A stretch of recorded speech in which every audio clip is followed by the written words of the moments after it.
E se eu te dissesse que o monstro mais assustador da Bíblia talvez nunca tenha existido de verdade? E que o Leviatã pode ser muito mais perigoso como ideia do que como criatura. Quando a gente ouve o nome Leviatã, a imagem que vem à cabeça é quase automática. Um monstro gigante, impossível de derrotar, escondido nas profundezas dos mares. Algo antigo, tão ameaçador, quase fora da nossa realidade. Mas a pergunta que quase ninguém faz, e é simples: por que um texto bíblico que carrega mensagens espirituais e morais colocaria um monstro impossível de vencer? Hoje, a gente vai olhar para o Leviatã com outros olhos, não como um bicho lendário, mas como um símbolo poderoso, cheio de significado. E fica comigo até o final, porque a última interpretação muda completamente a forma como esse texto é entendido até hoje. O Leviatã aparece em alguns trechos específicos da Bíblia, principalmente no livro de Jó, Salmos e Isaías. Mas o texto mais detalhado está no livro de Jó, no capítulo exatamente 41.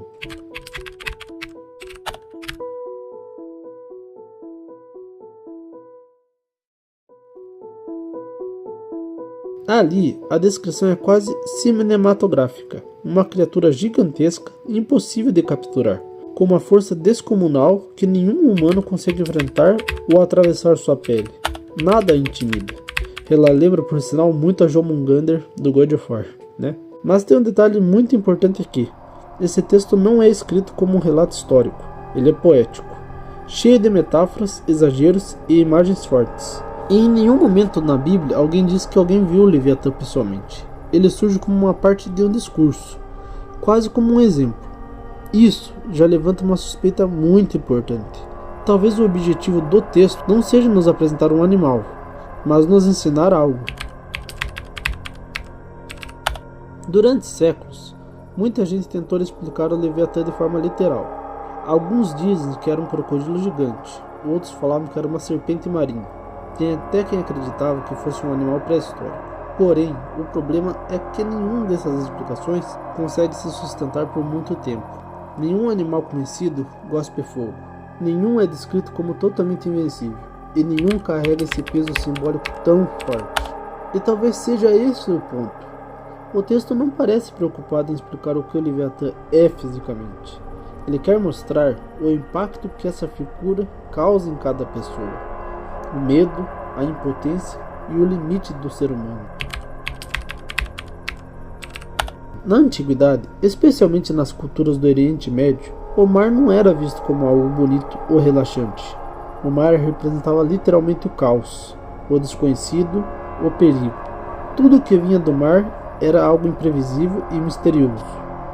E o Leviatã nasce exatamente desse lugar. Ele não é apenas uma criatura marinha. Ele é a personificação do caos, daquilo que o ser humano não consegue controlar em hipótese alguma. É como se o texto estivesse dizendo algo para a gente. Existem forças no mundo que estão além da nossa capacidade física e mental. E isso muda tudo. Em Jó, Deus não diz que vai destruir o Leviatã.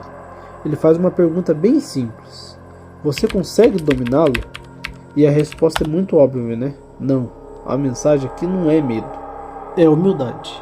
O Leviatã existe para mostrar que o ser humano tem limites, que nem tudo pode ser vencido pela força, e muito menos pela inteligência ou poder. É reconhecer que isso não é fraqueza, é sabedoria. Existe ainda uma interpretação muito interessante. Para alguns estudiosos, o Leviatã representa grandes poderes humanos, impérios, governos opressores, sistemas que parecem invencíveis. Algo tão grande que nenhuma pessoa sozinha consegue enfrentar. Quando a Bíblia diz que Deus domina o Leviatã, a mensagem pode ser clara: nenhum poder humano é absoluto, nenhum sistema dura para sempre, nenhum império é eterno.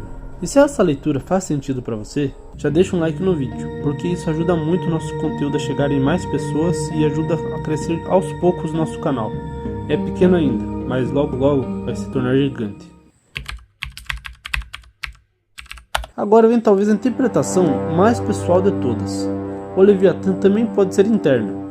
Pode ser o medo, a ansiedade ou o orgulho. Aquilo que nos domina por dentro e parece impossível de vencer. O texto às vezes até mostra que talvez cada um de nós tenha o Leviatã internamente. que é aquele caos que domina você às vezes, aquele sentimento que tudo está bagunçado, tudo está desorganizado. Repara que o texto não diz que é o ser humano que mata o Leviatã. Quem faz isso é Deus. Talvez a mensagem seja: existem batalhas que a gente não vence sozinho. O Leviatã continua vivo, porque ele fala de coisas que ainda existem. O medo do desconhecido, a sensação de falta de controle, sistemas maiores do que nós. Por isso, essa figura aparece até hoje em livros, filmes e política e filosofia.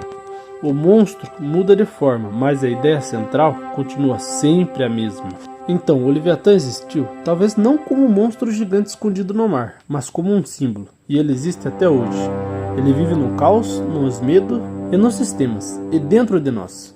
Talvez a Bíblia nunca tenha pretendido nos mostrar um dragão, mas sim um espelho.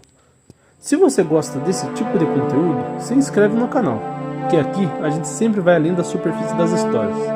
E agora eu vou te deixar uma pergunta para você responder aqui abaixo.